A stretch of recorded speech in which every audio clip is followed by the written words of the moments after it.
Welcome back to the JMach podcast. I'm your host, JMach. Thank you for tuning in. Together we can conquer our mental health one step at a time.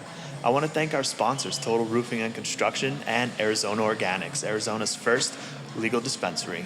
Please like and subscribe. Remember that your mental health matters, and enjoy the episode. Welcome to the JMach podcast. Here our mission is to make... Welcome back. Jesus, okay. Give me my slow clap. Welcome to the JMach podcast, where our mission is to reach out to our fellow brothers and sisters to conquer our mental health together, remind everybody that they're not alone, that we all have our struggles. Today I'd like to introduce our podcast audio engineer, Cory Mauran. Welcome to the show, brother. Thank you for being here. Thank you so much. It's great to be here. I've been here 8-9 months, something like that. It's weird hearing that out loud. Like we've been together for a minute, right? But like to think about the amount of time, yeah, dude, it's been a long time. I mean, and it's only going to be more. I mean, we have so much stuff planned. Like I'm really excited for what we're doing in the future. But being the audio engineer, getting to see all the episodes in the making and what goes behind, what goes into everything, and kind of behind the scenes. I mean, it's a privileged position. I feel like I sit in. Well, I'm glad you feel that way, because now I'm going to make you uncomfortable in the hot seat. Don't worry, I'm already there. Hey, man, like I said earlier, I'm getting back on the horse myself, right? So Right. I'm just as nervous as you are, so just remember that. And then we'll cancel each other out. We'll be fine. Exactly, it'll be all right. So, Cory, tell me about your childhood. Well, I born and raised in Arizona.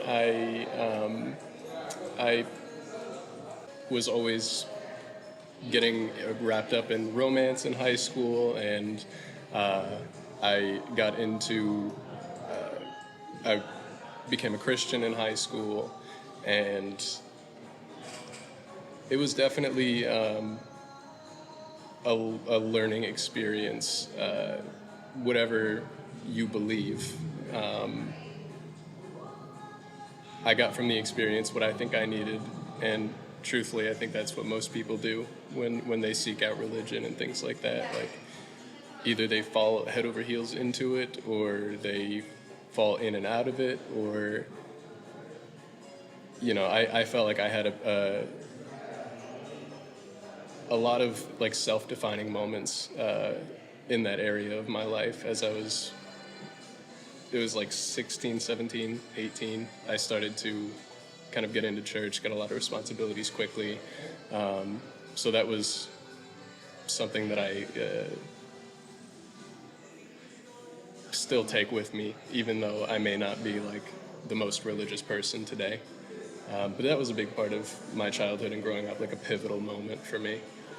So with that religion note, that's something I'm still working on, and I've been working on. And for me, religion isn't going to be like having to go to church all the time. I honestly just started reading the Bible every day. Like, I'll just read one page every day. And then, like, learning to talk to God and just have a conversation and tell him how I feel. And I feel like I need to do it perfectly, and that's not the truth, right? Like, I feel like I have to recite a prayer, and that prayer needs to have what my issues are or what I want to work on. But, like, I could just talk to him like I'm talking to you, or however I feel comfortable. Yeah. And that's something it's different learning about that. Like, that blind faith, believing in something you truly can't see, like, it's scary at first. I agree. It was honestly that, like, it was something about that same, like, with that same characteristic that caused me to, like, seek out religion in the first place, because I, from a young age, was so scared of dying. Like, for some reason, it just haunted me. Like, I was like, one day it just stops. Like, I get up in the morning and I have my cereal, and one day I just won't do that. And it just terrified me. And getting to a point where, I mean, so much so to the point where I was willing to look into different religions and organized religion in a way that I hadn't before. My parents never raised me to be like religious. It was always sort of like we believe in God, but we're not gonna take you to church. There was no like Bibles in the house or anything like that. So it was I felt like a new person, kind of getting into that scene and getting, I took to it so well because of that fear, and I felt like I had found something like the answer. And I'm sort of dancing around, like I don't want to say anything too on the nose about Christianity or religion in general, but just my experience with it, obviously I didn't stay practicing the way that I was, but eventually, it's because I feel like everybody sort of goes through an era of like, is what I've been believing this whole time wrong? Like, is this something that I just got swept up into because I wanted to? Because Like you're questioning yourself, you're questioning it. 100%. It felt like it was scary because it's just like a journey into finding yourself, and I felt like maybe I was led down the wrong path, and I have no gripes with people who are religious. I think a lot of them are good people. But with my personal experience, I had that flip moment and worked back from it a little bit, and then sort of decided that it wasn't something that I could continue with myself. I had a friend in that time of my life that is gay still, but and my best friend, at the time, and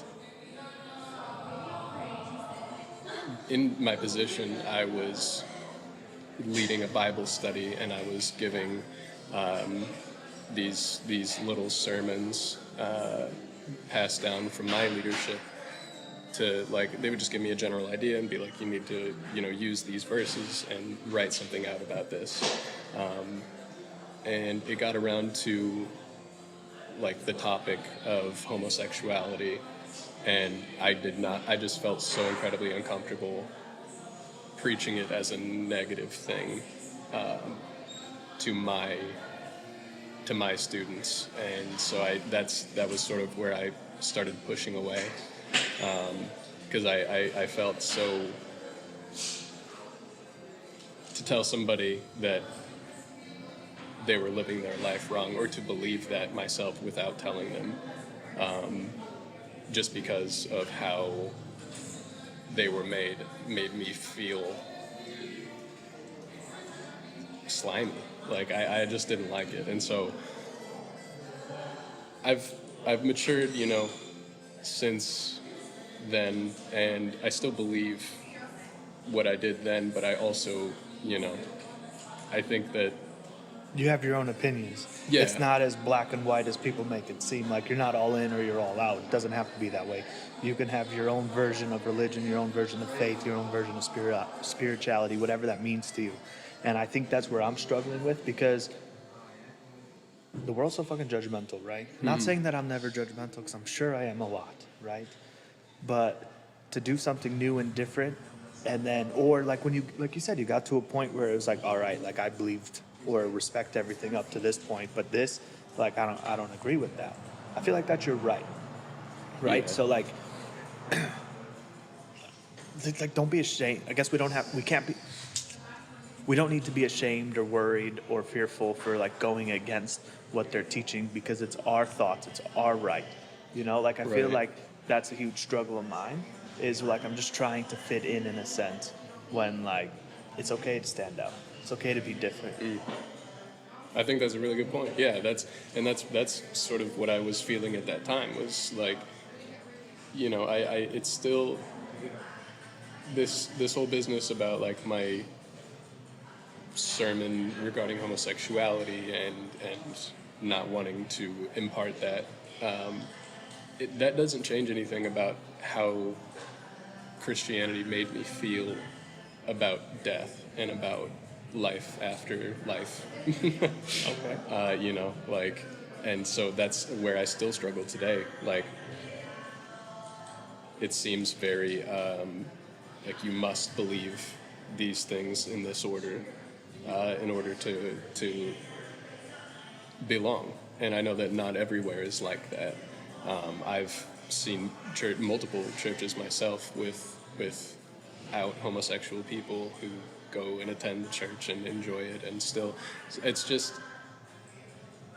my whole experience with it. And I guess since I started working and things like that, like I'd never really thought about going back to that, you know, and into that. But maybe that's just because I have that point of view or that perspective of like it has to be this way for me to believe. Yeah, and maybe that church just wasn't the right church for you, right? It got you Right. to the point where you needed to be, and then that chapter closed, so now you have a new door to open up, right? Like there could be a completely different church, or like you may never step foot in the church again, but you just celebrate and learn and believe what you believe and do what you want to do. Definitely, yeah. I mean, I think that we're all, you know, as new agey as it sounds, we're all on our journey. You know, Yeah. we're all on our spiritual journey, and But let's also be honest, and 99% of the people in that church are not who they say they are in church, Oh. right? They may stand up and agree with certain things, but that's just that's just to show face during the event, to show that they're a good Christian or whatever religion they are, but they sin. right. So, I don't know. It's just hard. Like, why do we judge everybody so much when you're just as guilty as doing something yourself? No, it's true. It's 100% true. I mean, and it's a whole can of worms, but that is like a good, just general concept. You should treat people how you want to be treated and respect people the way you want to be respected. I mean, it's all like pretty basic stuff that it seems like we still have trouble with, like as a society. Right. And it's just our ego and pride's getting in the way. Like, if we could just push that aside, like, we would be so much better for ourselves as well as people around us. Big time. So, quick question. Senior year, did you have a plan what you wanted to do after graduation? No. I was in a group of people that I feel like a lot of us belonged to where maybe we didn't have like a great idea of what we wanted to do. There's certain things we liked, but we were very strongly pushed to go straight into college after high school. And maybe there's a rebellious streak in me who that, you know, is powering this statement, but I feel like that was a detriment to me to go right out of high school into college because they're two different universes to themselves. Like high school is very structured and very, you will hit this milestone and you will hit this milestone. And college is a lot more free form. You know, you're deciding how the rest of your life is going to be.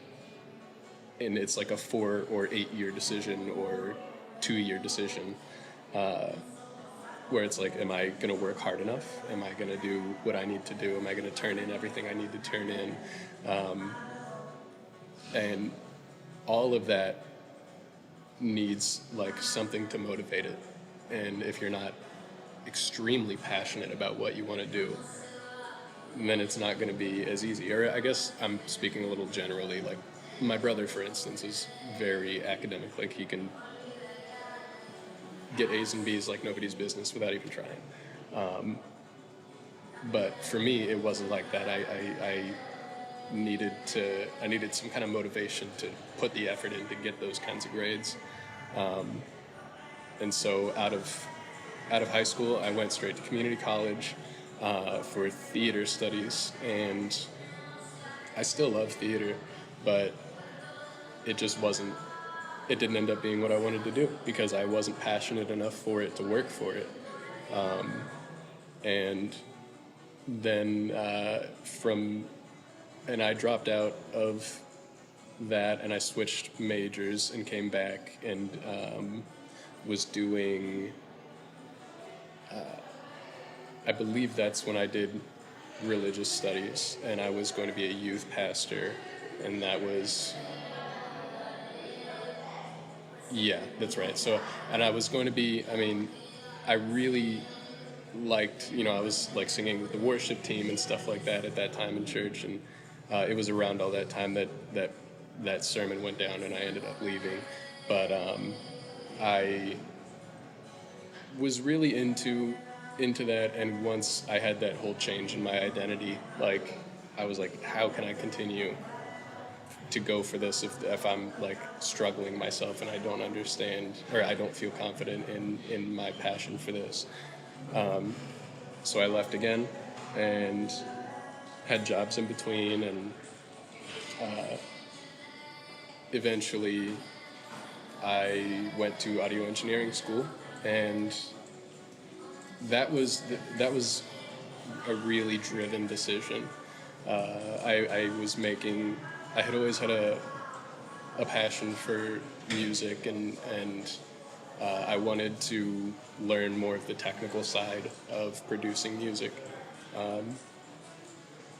And when I did that, I came out the other side of it really interested in spoken word, podcasts, and TV shows and movies, and working on audiobooks and things like that. I mean, all of that is, when I worked on that in school, that was the most proud that I had been of myself.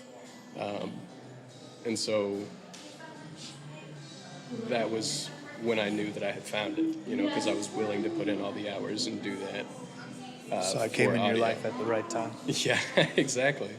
Yeah, it's true, because I mean, not to say that I was like not that I was lazy before, but I was just sort of living. Yeah. And of course, with my experience with audio school, and I mean that was a big like moment for what the rest of my life is going to look like in my career. And you're right. I mean, you came in like right at the right time, because I had got my butt in gear for getting things done because I'm passionate about it and things like that. And that's my answer for that. Yeah. So you said something like college and high school are two separate things, right? Yeah. I realized in college, like, you have a lot of fucking freedoms that I never had in high school, right? Like, my parents were heavily involved in my life, and I was cool with that in high school. And then, like, in college, I got there, and I was like, I could skip class, and my parents aren't going to know, and I'm not going to have to deal with anything. Like, Yeah. okay. Which is not the right attitude or mentality. Right. That's for sure. But you definitely have to have it within yourself to want to be there and want to do that. I didn't want to go to school either, but it was just the option that I took, right? It was highly encouraged in my house as well. But it wasn't for me. I spent a lot of years in a community college. And then I joined the Marine Corps. Then I went back and tried to do school a couple more times after the Marine Corps. But school's just not for me. It's not my passion. Like, I totally agree. You have to do, like I was saying, you have to do what you're passionate about. If you don't, it's not going to feel fulfilling. Like, this kind of thing is fulfilling. Like, it is for me, from my personal experience, but I can tell it is for you too, as nerve-wracking as it is.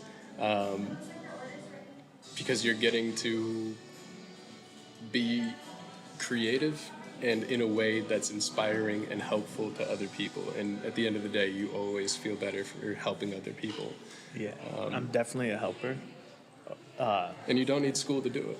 No, you just need heart and passion. Yeah. And like, I like hearing people's stories. I like talking to people.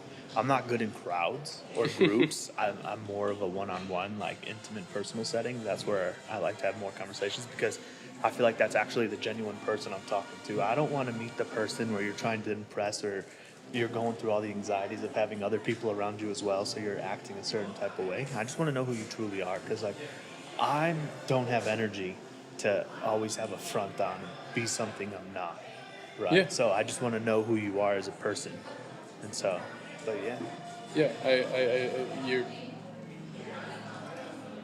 I can tell that through all the podcast episodes up to this point. You give a real interest in whoever's sitting in the seat.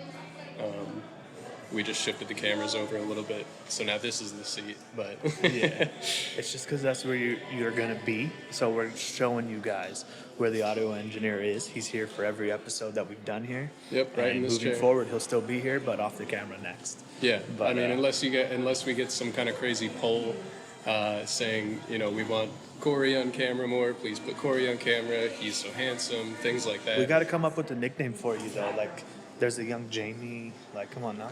Yeah, I mean, I can. I'm young. I'm spry. We got to have your own nickname. We can't steal it.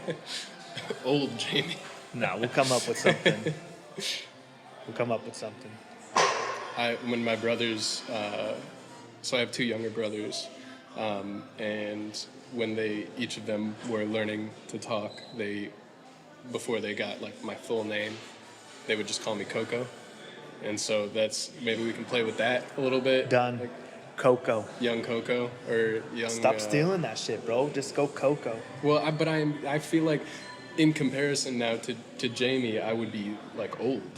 Here's the thing: is you're wrong because you're comparing. We're not supposed to compare. You're right. And see how easy it is to compare? Because I already went there too with you by saying we need to come up with a nickname like Young Jamie, I know, but now you're comparing. That was a comparison. Right, that's what I'm saying. Like, I compared as well, like I caught it. That I Okay, did okay, compare okay. before you compared. And now we're all comparing. All right. All right, yeah.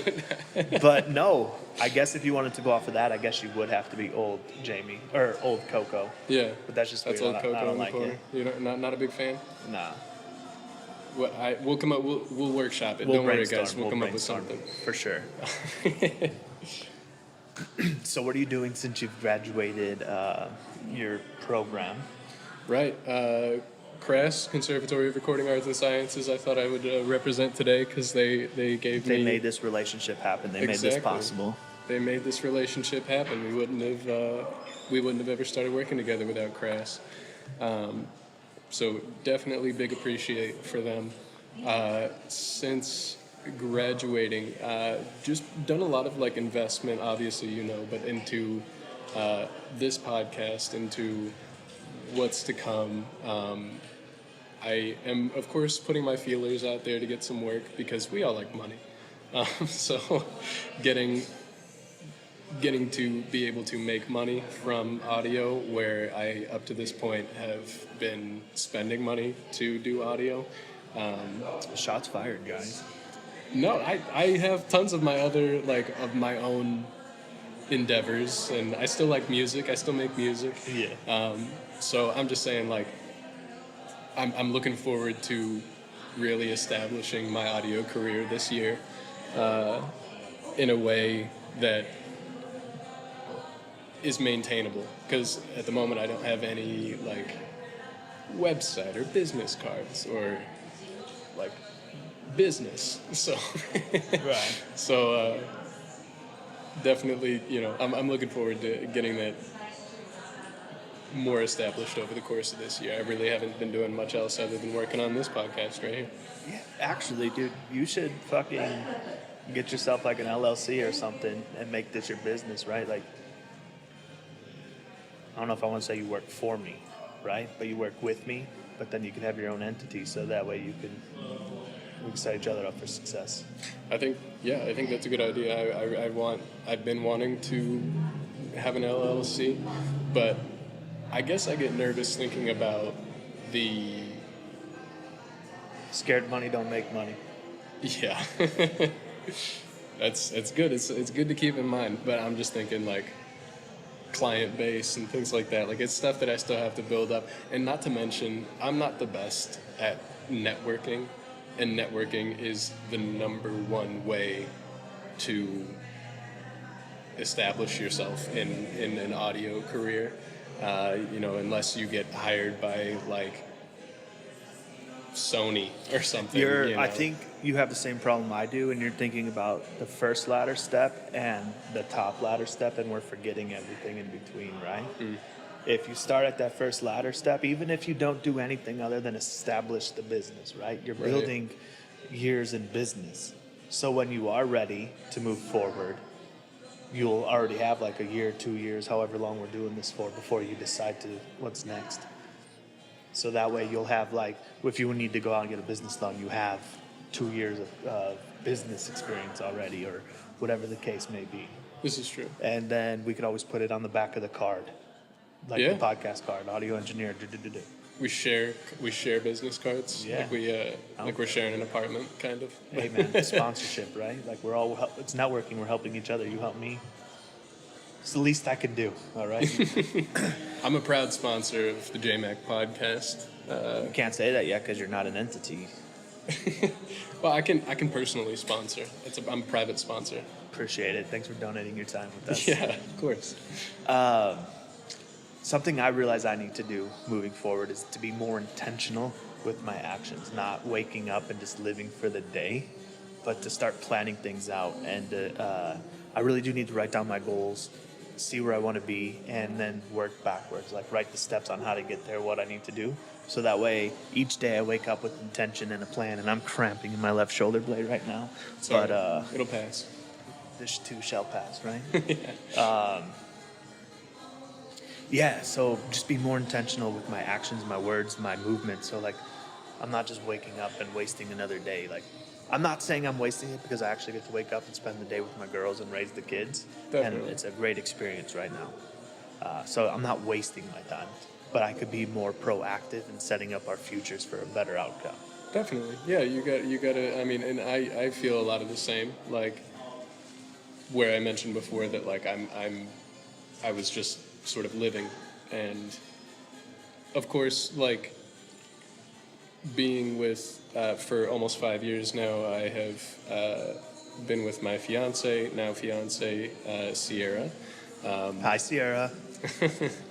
And so that was like also a big part of learning intentionality in my own journey. Like, we want these certain things, so we're gonna do things in this way to get them. Like, that was like where I really started that, like, critical thinking about my future in that way. And I still have a lot of work to do on that personally, but so I guess I'm saying, like, I'm in that boat with you. Like, I'm still learning about being more intentional about the future and keeping the future in mind. I get so swamped or so like sucked into the day-to-day, like, and I don't even have kids, so I can imagine how difficult it is for you. But yeah, it's like I get so lost in it almost, and I have to like remind myself about my goals and my milestones, where I want to go and where I've been, that kind of thing. Right. So how has it been to be where you're at in life? Like, right, you're still young. What are you, 23? 24. I was gonna say. All right. So 24, still figuring out life, and you're engaged. Mm-hmm. That how has that affected you? Like, it's changed. You have to change, right? Like, marriage or relationships revolve changing each party. 100%. Yeah. It's been. This is a challenging question because she's staring at us with the camera. So I don't want to get you in trouble. No. But Well, we're pretty open about like our emotions and things. Like, I'm not necessarily concerned about offending her or anything. But I guess I'm just trying to find a good way to put it. I am ultimately happy about, where I'm at, and it's because of I only like worry about my personal development, because a lot of growing up that I've done, because you're right, I mean, getting engaged and planning to be married to somebody does change you. It changes how you start thinking about the future more. You start thinking about kids and what that would mean, and saving up, and like, for me, and it was always a like a goal of mine, even from a child, just to have a family someday, because I wanted that, and I have like a lot of love and probably some certain trauma things that made me want that from such a young age. But so that being the case, like I took it extremely seriously when I was first planning to propose and after I proposed, and now, as I mentioned, I worry for my personal development because I've done so much growing in our relationship, that I think I just want to be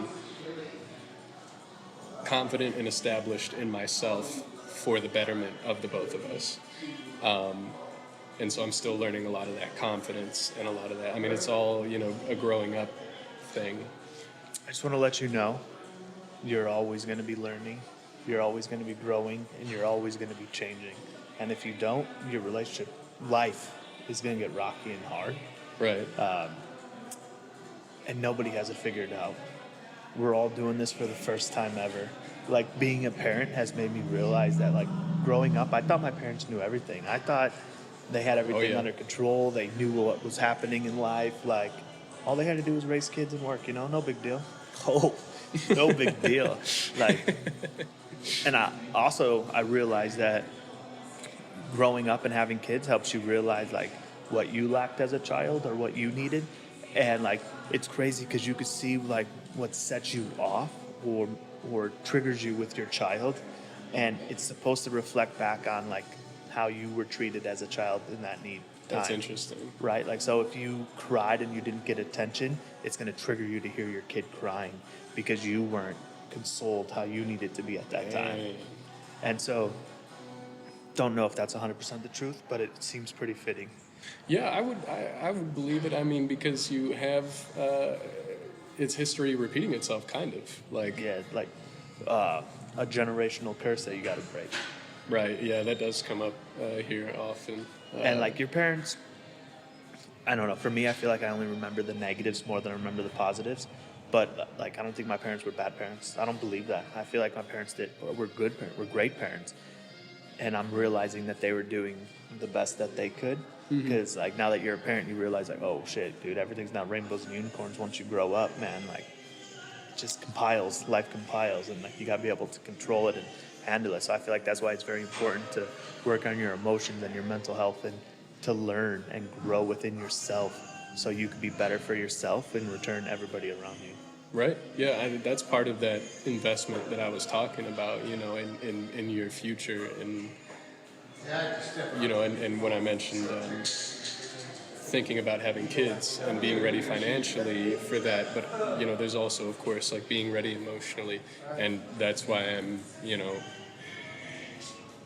maybe not 100% why, but it's a good motivator for discovering yourself, for discovering your weaknesses and your strengths and addressing the weaknesses.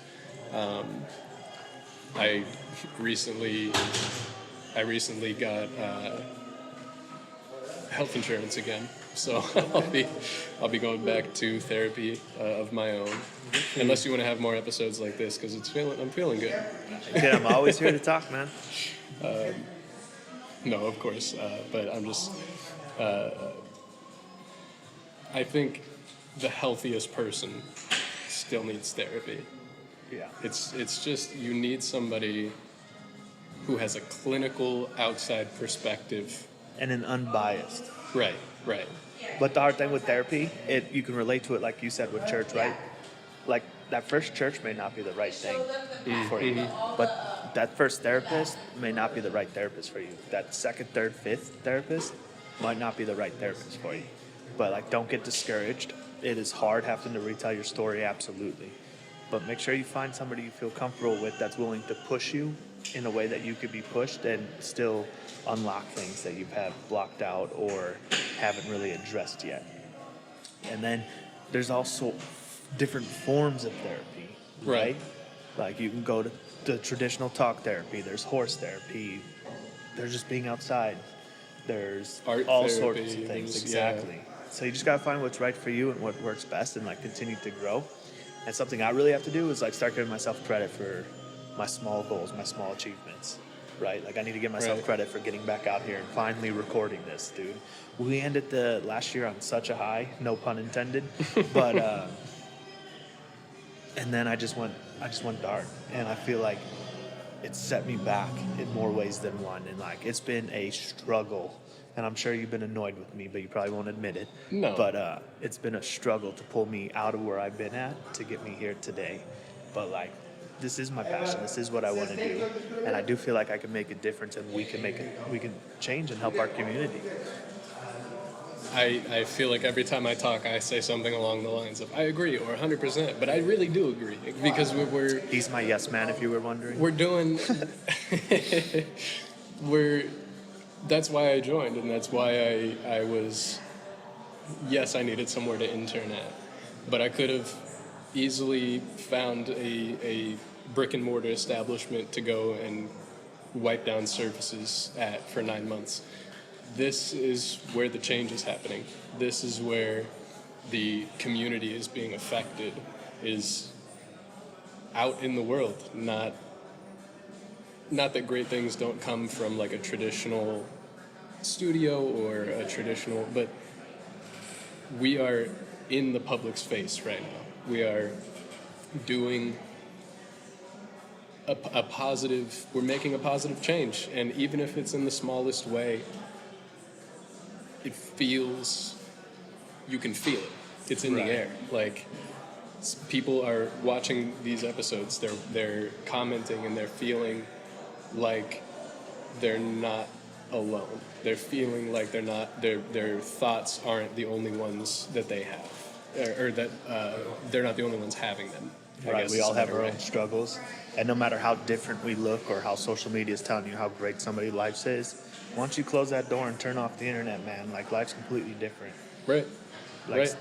don't trust everything you see online. Don't trust everything you see on social media. But yeah. So what are some of your negative coping mechanisms that you've caught yourself doing, and what have you traded in for a healthy coping mechanism? What are your healthy coping mechanisms? Right. So, I mean, this is pretty basic, but it held a lot of weight with me because I have a lot of conversations with myself in my head. Like, just about being,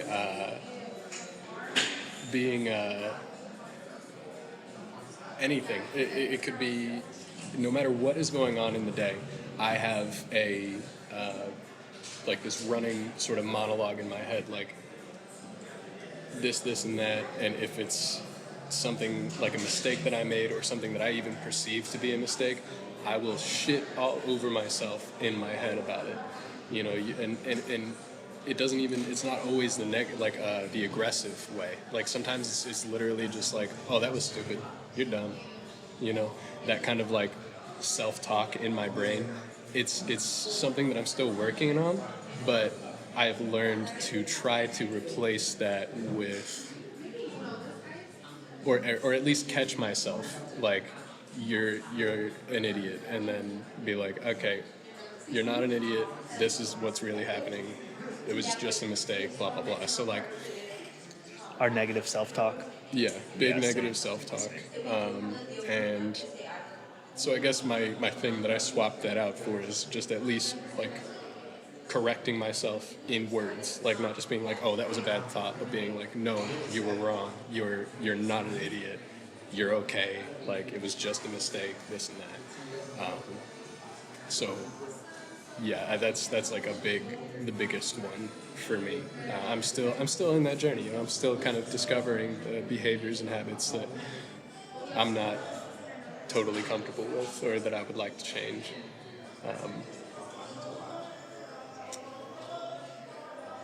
Maybe just I am also like pretty. I've grown to be pretty antisocial, and so that is like a big hurdle for me that I'm overcoming, and part of the reason that I'm not great at networking and so on and so forth. Like, I used to be really extroverted as a kid, and now not so much, and so I don't think that that's super healthy.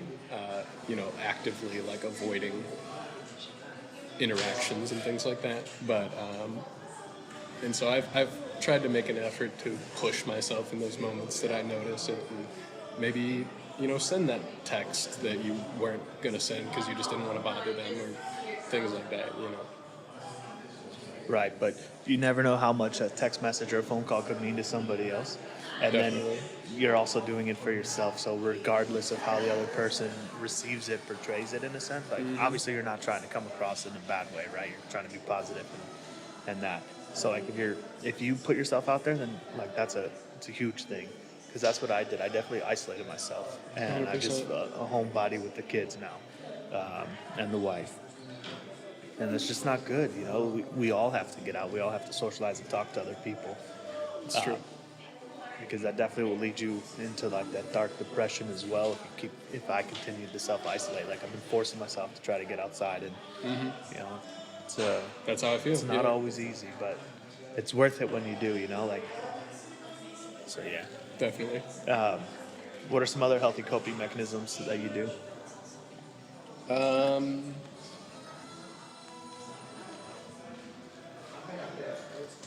Making sure to be present in moments that I think back on and think maybe I should have tried to enjoy that some more. Like a random Sunday or Saturday morning where I'm not working, and we have the dogs and our cat in bed. And shout out Lewis, Lily, and Whiskey. I know you guys are watching at home, and we have them, and it's just like a nice family morning in bed. And sometimes I'll catch myself being like, man, I'm really hungry, or man, I would like to. Well, I guess hungry is a bad analogy, but I'm saying like, I would really like to play this video game, or I'd really like to go do this thing, and just like letting myself be in this moment and just taking it for what it's worth and not trying to immediately jump to the next one. Right. And I think that's healthy because it's sort of brought me a lot of like, I feel like I'm enjoying life more. What do you use to help yourself be in the moment when you catch yourself trying to get out?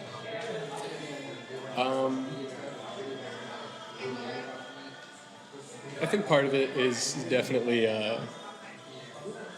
where a lot of negative things start with me, which is like guilt, where I'm like, I catch it and I'm like, come on, look around.